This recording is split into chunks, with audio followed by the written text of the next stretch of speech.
아, 얘도 있네. 카라칼? 고양인데 팔다리가 길쭉길쭉하다. 뭔가 좀 신기하다. 모델 고양이네. 생긴 거 좀 약간 주우재상 아니에요? 이 눈이? 그거 봤어요? 아시아 코끼리랑 아프리카 코끼리 교배종 알아요? 아프리카 코끼리. 야, 아프리카 빅5 있는데? 코뿔소, 사자, 코끼리, 표범, 물소 빅5인데? 아프리카 5강. 이거 뭡니까? 개 무섭네. 소년 만화 그거 같네. 빌런들. 다 개성 있다. 그죠? 다 개성 있어. 아프리카 표범이 근데 그 정도야? 나 이것까지 들어봤어. 코뿔소가 한 3등 정도 된다고. 근데 하필이면 코끼리가 있어가지고 이게 제갈량 주유 같은 느낌이야. 개센데 코끼리한테는 못 가본대. 표범. 다른 동물들과의 관계. 아프리카 내에서는 최상위 포식자에 속하고 먹이도 다양하지만 표범 역시 다른 동물들에게 경쟁에 밀리거나 잡아먹히기도 한다. 표범이 먹이를 물고 나무 위로 올라가서 먹은 것 또한 다른 맹수들에게 먹이를 빼앗기지 않기 위함이다. 하긴 근데 아무리 세도 먹을 때는 좀 약할 거 아니야. 그럼 아니면 또 신경 쓰면서 먹으면 또 힘들고. 나무 탈 줄 알아서 나무 위에서 먹으면 좋긴 하겠네. 사자는 애초에 못 올라가잖아. 그죠? 사자는 같은 서식지와 먹이를 공유하는 표범을 적으로 간주해 주기로 들고 먹이도 보는 족족 빼앗는다. 암사자도 표범을 당연히 죽일 수 있으며 표범이 일반적으로 도망치는 편. 아, 수컷 사자가 표범보다 3배 커서. 하이에나는 떼로 있으니까 안 될 거 아니야. 아프리카 들개. 조직력이 아주 뛰어나기 때문에 표범도 무리를 지은 이들에게 오히려 밀리거나 습격당하기도 한다. 리카온. 하이에나인데 마른 하이에나 같이 생겼다. 객과 포유류 중에 가장 큰 무리를 이루는 동물이래. 사냥할 때 새끼를 지킬 소수만 남기고 무리 구성원 대다수가 참여한다. 사냥감은 임팔라, 톰슨 가젤, 홍 멧돼지, 중간 크기의 발굽 동물이며 얼룩말, 누처럼 큰 동물 혹은 토끼 같은 더 작은 동물도 사냥함. 사냥할 때 40km 속도로 5km 이상 달릴 수 있으나 시속 60km 이상의 속도를 낼 수 있다. 가젤과 임팔라를 사냥할 경우 성공률은 뛰어난 협동력과 장거리 추격 능력에 힘입어 68에서 80%의 성공률에 달함. 누처럼 큰 동물을 사냥할 경우는 성공률이 비교적 좀 떨어지는데 아프리카 들개 사냥 성공률은 1999년 관찰 결과에 의하면 최소 60%에서 최대 90%라고 한다. 먹잇감을 붙잡으면 그 자리에서 바로 먹기 시작하는데 일단 먹을 수 있을 정도로 제압하면 숨통이 붙어 있어도 먹는다. 워낙 수가 많다 보니 사냥에 성공해도 각자 돌아오는 고기의 양은 상당히 적기 때문에 최대한 빠르게 먹어야 자기의 몫을 최소한이라도 챙길 수 있기 때문이다. 게다가 먹잇감의 덩치가 커 확실히 숨통을 끊는데 오래 걸리고 이러다가 사자 같은 적에게 들켜 빼앗길 위험도 있기 때문에 빨리 먹어야 하는 이유도 있다. 워낙 빨리 먹다 보니까 대부분의 사냥감은 살아있는 채로 먹히는데도 고양이과 동물들이 숨통을 끊을 때만큼 혹은 그보다도 더 빨리 죽는다. 고기가 모자라져서 죽어 그냥. 와, 이거 봐. 같이 뛰어서 코 물고 늘어지고 불알 잡아 뜯고 그래가지고 못 가게 한 다음에 자 쓰러지면 살아있는 채로 파먹어. 야, 이게 지옥이지. 실제로 불알 막 쥐어 뜯어 맨날. 불알 쥐어 뜯고 코 잡아 뜯고 맨날 그래요. 진짜 전생에 죄를 지으면 아프리카 초원에서 태어나서 얼룩말로 맨날 이렇게 도망다니면서 살아. 얼룩말 성질 더럽다고 하잖아. 그죠? 근데 이게 여기서 성질 부릴 때가 아니야 여긴. 이들보다 훨씬 큰 포식자인 사자와 점박이 하이에나가 주천적. 이들은 들개를 경쟁자 제거를 위해 죽이고 먹이를 뺏는다. 힘의 차이가 크고 똑같이 무리도 짓기 때문에 들개는 절대 둘에게 상대가 되지 못한다. 그니까 빨리 허겁지겁 먹는 거야. 사냥은 잘하는데 뺏겨. 아무튼 이런데 내가 보려고 했던 거는 아프리카 코끼리가 이렇게 있잖아요. 아프리카 코끼리랑 아시아 코끼리가 있어. 이런 차이가 있거든요. 아시아 코끼리는 여기가 동그랗고 귀가 좀 이렇게 작고 얘는 삼각형이야 이게. 귀가 크고 상아도 더 커. 그리고 아프리카 코끼리는 암수 모두 상아가 있어. 근데 아시아 코끼리는 수컷만 있고 암컷은 없을 거야. 그리고 이 코도 위아래로 이렇게 튀어나온 게 2개야 아프리카 코끼리는. 근데 아시아는 여기 위에만 하나만 삐져나왔고 발톱도 다르고 등도 얘는 이게 이렇게 봉 하나짜리 낙타처럼 이렇게 돼 있고 얘는 여기가 들어가 있고. 근데 전체적으로 아프리카 코끼리가 더 커. 그리고 더 포악해. 상대적으로 아시아 코끼리가 좀 더 순하다 그래. 그리고 결정적인 차이가 아시아 코끼리는 좀 못생겼어. 아시아 코끼리는 생긴 게 약간 대머리가 생겼어. 여기가 막 털이 애매하게 나 있어. 그래가지고 좀 못생겼어요. 그래서 보통 아시아 코끼리의 모습 온순하고 그러니까 누가 타고 있어. 코끼리병 하면 항상 아시아 코끼리가 타고 있어. 전투 코끼리. 인도에서 오랫동안 전투용으로 사용됐고 알렉산드로스 3세가 페르시아 원정 갈 때 가우가멜라 전투에서 15마리를 처음 마주침. 알렉산드로스 3세는 알렉산더 대왕이에요. 인도에 원정했을 때 포로스 왕이 거느린 200여 마리의 아시아 코끼리 떼를 만났으며 이 코끼리 부대는 대왕의 부하들이 더 이상 원정을 거부하는 결정적인 계기 중에 하나가 되었다. 사실 이거 어떻게 얘기해, 그죠? 하지만 오히려 포로스가 코끼리를 부대로 끌고 온 게 패배의 중요한 원인이다. 코끼리에 탄 기수들을 활과 창으로 공격하고 불화살을 날려서 코끼리가 깜짝 놀라가지고 포로스군은 막 달려들어서 막 다 짓밟았대. 그래서 포로스군은 졌다고 합니다. 또 북아프리카 코끼리와 아시아 코끼리 두 종류의 코끼리가 맞붙은 전투로 아프리카 코끼리도 쓰네? 코끼리병으로? 이 두 개의 코끼리병이 붙은 적이 있었대요. 프톨레마이오스 왕조 이집트와 셀레우코스 제국의 전투인 라피아 전투가 있다. 코끼리들 싸움에서는 더 거대한 셀레우코스의 아시아 코끼리가 우위를 점했지만 결국 전투는 프톨레마이오스 왕조 이집트가 승리했다. 참고로 북아프리카 코끼리를 제외한 나머지 아프리카 코끼리 개체군들은 성격이 너무 예민해서 도저히 길들일 수가 없어서 악숨 제국을 제외하면 전쟁터에 동원한 국가는 없었다. 얼룩말, 아프리카 물소 등 아프리카의 다른 동물도 마찬가지다. 그래서 얼룩말을 안 타고 다니잖아. 성질이 더러워서. 근데 북아프리카 코끼리는 이게 길들여졌나봐. 아, 카르타고가 타고 다닌 게 있지. 맞아. 카르타고가 코끼리병 끌고 다니잖아요. 그게 북아프리카 코끼리야. 뭐 아시아에서 데리고 왔겠어? 근데 인도 코끼리랑 싸웠는데 북아프리카 코끼리들이 열등하다고 서술했다. 아, 인도 코끼리가 작잖아, 상대적으로 여기. 근데 얘네보다 더 작은 게 북아프리카 코끼리였어. 여기 있죠. 북아프리카 코끼리는 인도 코끼리들보다 작았기 때문이다.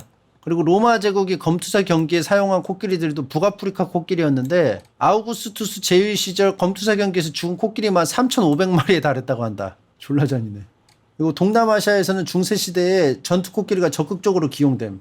나레수안처럼 왕이 코끼리를 타고 전투에 참여하기도 하고 코끼리를 탄 장군끼리 일기토를 겨뤘다는 기록도 종종 있다. 코끼리 일기토, 적토상 뭐 이런 거 있는 거 아니야? 네임드 코끼리? 그래가지고 코끼리들 상아 때문에 하도 사냥하고 하니까 그래서 상아가 작은 애들은 생존에 유리하잖아. 그러니까 상아가 작은 애들이 또 새끼를 낳고 또 상아가 작아지고 또 상아가 작아지고 점점 그래서 자연산이 상아가 작거나 없거나 막 그렇대. 왜냐하면 긴 애들은 다 사냥당해서 죽어가지고 자손을 못 남겨서. 아무튼 이게 이런 차이가 있어요. 근데 아프리카 코끼리랑 아시아 코끼리랑 교배를 했는데 자식이 나온 거야. 그래서 실제로 교배가 가능하대. 그게 이제 모띠야. 모띠 78년생. 전무님하고 동갑이네? 근데 0살로 죽었어. 모티의 아버지는 전보 리노, 아프리카 코끼리. 어머니는 시바, 아시아 코끼리. 전보 리노는 그때 체스터 동물원의 유일한 수컷 코끼리였는데 당시에는 다른 두 종의 코끼리 사이에서 교잡종이 태어나리라고는 생각도 못했기 때문에 전보 리노가 합사되어 있던 시바와 교배하는 모습이 종종 목격되었음에도 동물원 직원들은 시바가 임신하리라고는 생각하지 못했다고 한다. 근데 임신을 해버렸어. 그리고 모티를 출산했어. 아시아 코끼리가 암컷이고 아프리카 코끼리가 수컷이고 그리고 모띠. 그는 코끼리의 이종 교배가 불가능하다고 생각했던 당시 동물학계를 탄생 그 자체만으로도 뒤흔들음. 동물원은 모띠에게 영양분을 추가한 우유를 먹이는 등 모띠를 지극히 보살폈지만 생후 10일이 되는 날 출근한 코끼리 사육사는 내실에서 혼란스러워하는 코끼리들 사이에서 혼수 상태에 빠져있는 모띠를 발견했다. 모띠는 10일 만에 죽었다.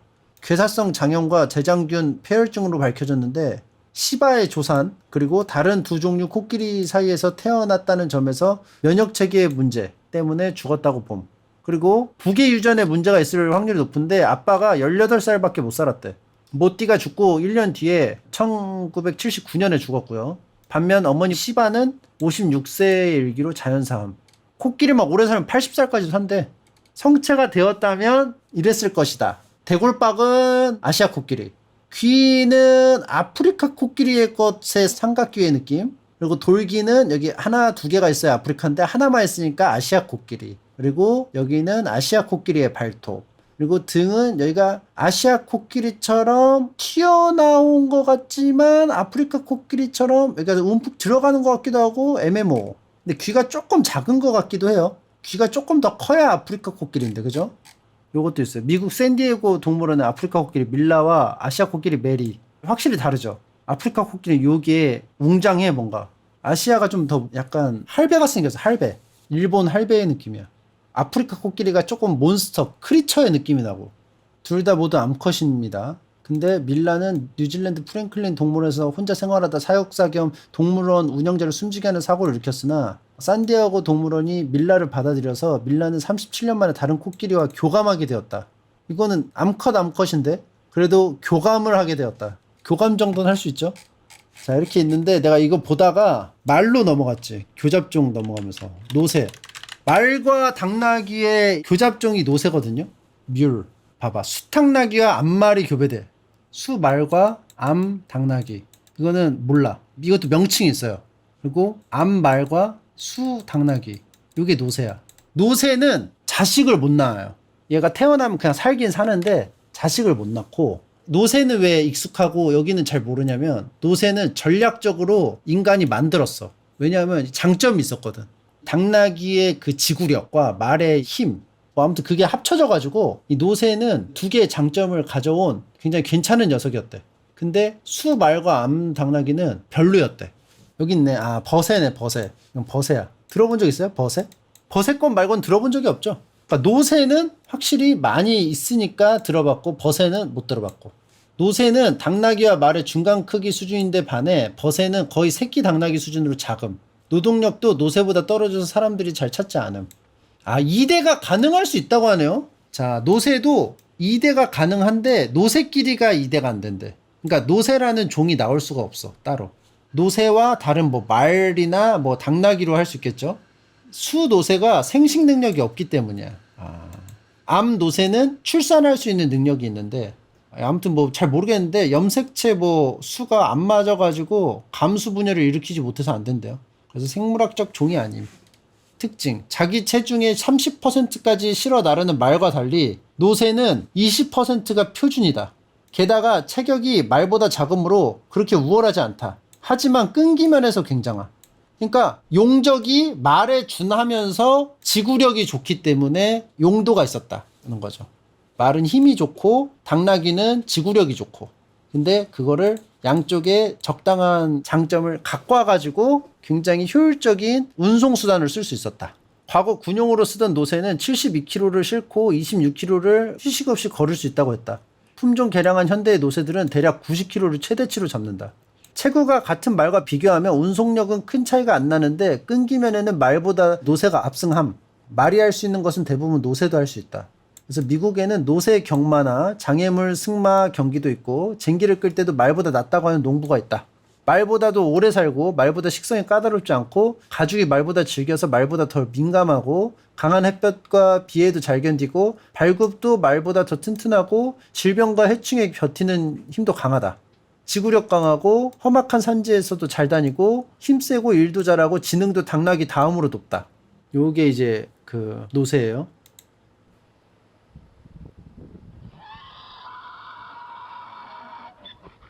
그러니까 이게 당나귀가 아니야, 그죠? 작은 말 느낌이 생긴 게. 근데 버새는 이래. 대가리는 약간 말 같은데 다리가 좀 짧네. 버새는 당나귀보다도 덩치가 작다. 따기. 김줄수님 농장에서 봤죠? 따기. 근데 얘가 버새가 되면 머리는 말인데 약간 아래는 당나귀 느낌이다.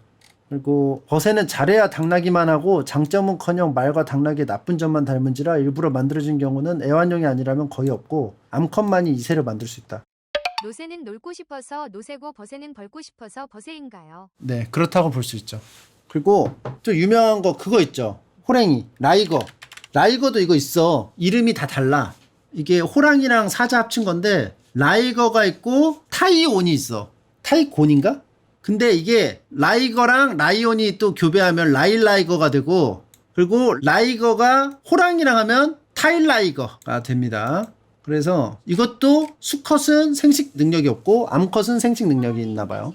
지금 현재 가장 큰 라이거는 윗사진의 허큘리스라는 라이거로 몸무게 418kg에 몸 길이 3.3m다. 뚱냥이야 이렇게. 이거 무슨 뭐 인형같이 생겼냐? 생존 능력에서는 사자와 호랑이보다 불리하다는 이야기도 있다. 완력이 체급과 비례하는 만큼 단순 힘싸움에선 덩치가 큰 만큼 유리하나 지나치게 머리가 크고 무겁기 때문에 순발력, 민첩성, 지구력이 매우 떨어지고 달리다 급격하게 방향을 선회하다가 넘어질 확률도 높다고 함. 그래서 몸집이 커서 힘은 센데 그거네. 근육빵빵 트랭크스네. 공격이 안 맞아. 근육빵빵 트랭크스라. 그래서 수컷이 평균 300kg로 호랑이나 사자에 비해 월등히 크고요. 이게 바로 라이거입니다. 그리고 타이곤도 있어요. 타이곤은 갈기가 있는데 무늬가 이렇게 옅은 무늬가 있어요. 타이곤, 타이온, 타이언, 타이건, 타이글런, 수호랑이와 암사자가 있고요. 라이거보다 크기가 작아서 그런지 라이거보다 인지도가 훨씬 떨어진다. 그리고 개체수도 적다. 이는 암사자의 구애 신호를 잘 알아차리지 못하는 수호랑이의 습성도 기인한 것으로 보임. 수컷은 갈기를 가지고 있지만 사자의 갈기보다 작고 암사자의 성장 억제 유전자를 물려받아 크기가 부모 개체보다 작거나 비슷하여 180kg 정도의 무게를 가진다. 이거는 약간 냉입한 버세네. 라이거 알아요. 황야의 식인범. 사막의 인간 식인범 라이타. 이미 인간을 먹는데 아니면 사막의 인간 식인범 라이타 이건가? 인간인가? 그리고 곰도 있어요. 곰. 북극곰과 불곰의 잡종, 북극곰과 회색곰의 사례가 있는데 이거는 인위적으로 했나봐요. 그리즐리와 폴라의 합성어, 그롤라. 아니면 폴라와 그리즐리가 합쳐져서 피즐리. 갈색 털, 긴 발톱, 어깨 근육 덩어리, 작고 넓적한 머리 모양은 불곰. 흰 털, 긴 목, 발바닥의 털은 북극곰. 북극곰을 뛰어넘는 몸집을 가진 괴물로 알려져 있지만 사실 몸집은 북극곰과 불곰의 중간 정도. 행동 거지는 북극곰에 더 가까운 것으로 보임. 발생 원인. 사실 북극곰과 회색곰은 선호 서식지가 달라서 원래는 보기가 힘들었는데 지구온난화가 가속화된 영향으로 북극곰의 서식지였던 북극의 환경이 격변하여 북극곰들이 남하하기 시작한 것. 반대로 냉대 기후에 서식하는 회색곰들이 북상하기 시작한 것. 그래서 겹치게 되면서 자꾸 생겨요. 근데 이 잡종이 번식 능력이 있는 경우가 있어. 왜 그러냐? 북극곰과 불곰은 유전적으로 가깝기 때문에 있는 채로 태어나는 경우가 있어. 그럼 이게 계속 만들어지면 자기들끼리 또 태어나겠죠? 일부 생태학자들은 이러한 추세를 우려하곤 하는데 이 상황이 지속되면 북극곰이라는 종이 회색곰에 다시금 흡수 통합되어 소멸할 가능성이 높기 때문이다. 유라시아 불곰이 북극에 정착해서 북극 환경에 적응하면서 하얀 털색을 지닌 북극곰이라는 종으로 갈라져 나온 게 15만 년 전인데 현생 인류가 태어난 시점보다 나중에 생겼어요. 그래서 다시 흡수 통합돼서 소멸될 수 있다. 조사 결과 보면 회색곰 수컷, 북극곰 암컷에게서 태어난 개체들이 많다. 왜냐하면 회색곰 수컷이 북극곰보다 더 덩치가 크고 스펙이 좋기 때문에 암컷 개체를 노리는 수컷 간의 번식 경쟁에서 북극곰 수컷들이 회색곰 수컷한테 밀리기 때문에 이런 현상이 벌어집니다. 회색곰 수컷과 북극곰 암컷 사이에서 이 피즐리가 계속 태어나요. 또 다른 이유로 회색곰 수컷은 행동 반경이 넓어서 북극곰 암컷을 만날 수가 있는데 북극곰 수컷은 회색곰 암컷이 사는 곳까지 내려가지 않아요. 잘 안 움직이나 봐요. 자, 그렇게 되면 북극곰의 유전적 성질이 옅어지고 회색곰에 통합된다는 것이며 학자들은 이것을 우려함. 수컷의 그 유전적 형질이 더 강하게 이어져 내려오나? 이 종간 통합 과정을 자극적으로 멸종이라고 표현하기도 하는데 사실 이런 순혈이라는 개념 자체가 자연환경에서는 허상에 가깝고 교배가 가능한 종 사이에서 교잡종이 태어나는 건 지극히 자연적인 현상이다. 이거는 뭐 억지로 만든 것도 아니고 그죠? 또 이런 것도 있대요. 표범과 사자, 레오폰.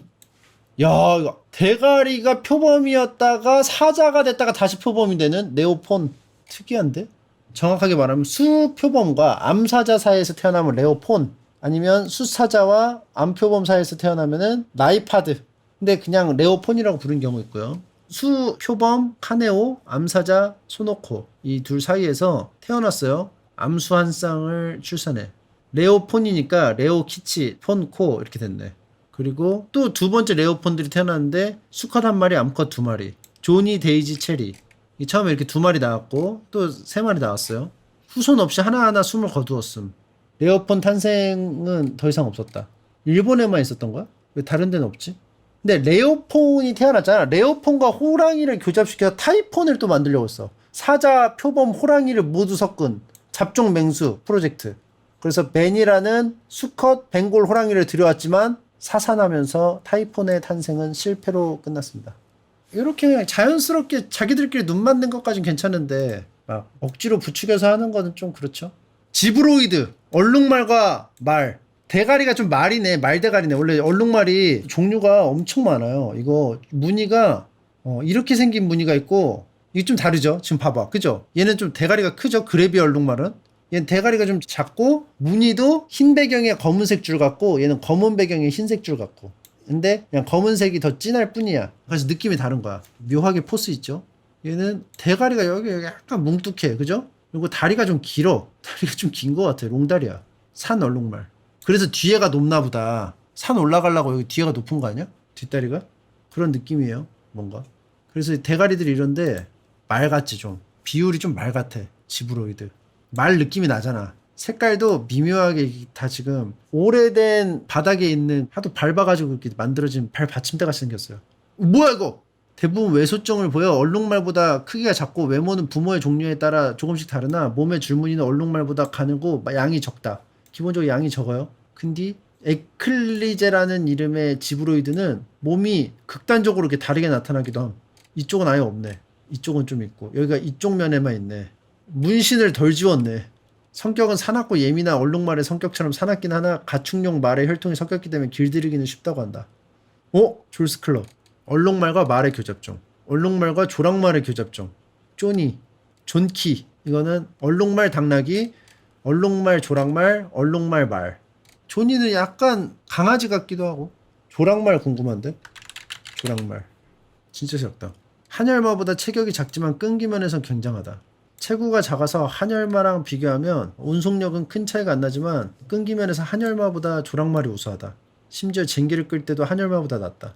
한열마는 피 같은 땀을 흘린다고 해서 다한증 할 때 한이 이제 땀이거든요. 다한증. 그래서 이제 요거는 투르크메니스탄 원산의 말로 중국 소설에 나오는 명마들이 역시 상당수가 실크로드를 통해 유입한 이 품종일 거라고 추측됨. 조항비전, 절영, 정로 뭐 이런 것들. 실제로 당대에 있는 말보다 덩치가 훨씬 크고 크니까 뭐 파워가 셌겠죠. 그러니까 여기서 갖고 온 이제 품종을 명마 취급을 하면서 딱 봐도 뭐 비범하잖아. 그렇죠? 그러니까 적토마가 외제차였죠. 그렇기 때문에 권력자들이 몇 개 없는 거 잘 애지중지하면서 사용했겠죠. 사바나켓이랑 제그라이온도 간지나요. 이거 동물원에서 봤는데? 서벌캣? 서벌과 캣의 교잡종. 이름이 서벌이야. 고양이는 왼쪽, 서벌은 오른쪽. 훨씬 크네. 예전에 아프리카 전체에 분포했으나 현재는 사하라 이남 아프리카 혹은 북아프리카에서는 모로코나 알제리에서만. 열대 우림 사막은 기피하고 평지를 선호. 암수 모두 독립생활을 하지만 개체 간 영역이 서로 겹치는 편이고 원래 고양이과 동물들의 싸움은 상당히 격한 편이지만 안면이 있는 서벌 간의 영역 다툼이 생겼을 때는 격하게 싸우지 않고 살살살 봐주면서 한다고 합니다. 일종의 말로 해결하는 거겠죠? 지들끼리는. 동물보호소 내 개체뿐만 아니라 야생 개체에서도 간혹 관찰되는 동작. 다투다가 다치는 것보다는 정중하고 평화적으로 해결하는 쪽을 택하는 것이 아닌가 하는 추측이 있다. 이걸 받아주지 않으면 입질을 하거나 가볍게 앞발로 때리는데 앞서 말한 타 동물에게도 이래서 싸움으로 번지기 십상이다. 자기들 딴에는 대화로 한다고 하는데 다른 동물들한테는 도발로 간주되어서 싸우나 보죠. 그냥 큰 양이네. 서벌은. 카라카라거는 경쟁하게. 아까 카라카라거도 뭐 이런 행동을 보인다고 하는데 얘도 있네. 카라칼? 귀 왜 이래? 귀털 왜 이래? 고양인데 팔다리가 길쭉길쭉하다. 뭔가 좀 신기하다. 모델 고양이네. 생긴 거 좀 약간 주우재상 아니에요? 이 눈이? 야생 서버의 활동 때문에 매우 민첩하고 몸무게의 경우 최대 18kg까지도 나가고 고양이의 피가 많이 섞인 F5 이후의 개체들은 3.5에서 8.2kg 정도로 크게 작아진다고 함. 주인에게 친밀감이 높고 충성스럽다고 합니다. 이게 서벌캣이에요. 보통 물을 싫어하는데 고양이가 이 서벌캣은 물을 마냥 싫어하지는 않음. 그럼 되게 좋은 거 아니야? 충성스럽고 개냥이에다가 물도 싫어하지 않으면 좋은 거 아니야? 서벌캣? 근데 서벌캣이 흔하지 않은 이유! 서벌캣을 탄생시키기 위해서는 심혈을 기울여야 한다. 서벌의 임신기간과 염색체 수가 고양이와 다르기 때문에 고양이가 새끼를 유산하거나 조산하는 일이 흔하고 짝을 고르는 눈이 매우 까다로운 서벌이 고양이를 그냥 개무시하는 경우도 잦다. 심한 경우 서벌이 고양이를 물어 죽이기도 해서 윤리적 논란이 있기도 했다. 현재는 교배 시 서벌과 일반 집고양이가 아니라 서벌과 F5 사바나캣을 교배하기 때문에 교배 성공률이 높아졌다. 서벌캣은 자식을 낳을 수 있는 거야? 그 서벌캣끼리? F5 뭐 이게 뭔지 모르겠네. 5세대라는 뜻임. TV 동물농장에 나왔던 개체가 있었는데 동네 길고양이들이 서벌캣한테 사냥을 당했대. 자꾸 길고양이보단 덩치가 워낙 커가지고 길고양이들로서는 속수무책으로 당하는 수밖에 없었다. 여포가 뜬 거지. 동네 대장량이. TV 동물농장 서벌캣? 얘인가봐. 얘가 다 패고 다녔나봐. 다르네 뭔가. 길쭉이가 뭔가 달라. 그래서 동네 주민들이 신고해서 구조했고 사람이 키우다가 탈출한 개체라서 사람에게는 공격성이나 경계심이 별로 없었는데 유전자 검사 결과 국내에서 개인이 사용할 수 없는 F1, F2 개체로 판명됨. 자식처럼 키우던 사바나캣이라며 제발 돌려달라는 연락이 왔는데 불법 임무로 전 주인에게 돌아가지는 못했다고 함. 일반 가정에서 사육되는데 이걸 불법으로 어떻게 구했나봐. 그리고 제그 라이온? 제규어와 라이온인가? 디아블로라는 흑 제규어와 롤라라는 이름의 암사자 사이에서 쓰나미라는 수컷과 자하라라는 이름의 수컷, 암컷, 제그 라이온이 하나하나씩 태어났다고 함. 이거야. 사자와 흑 제규어. 뭔가 이게 오동통해.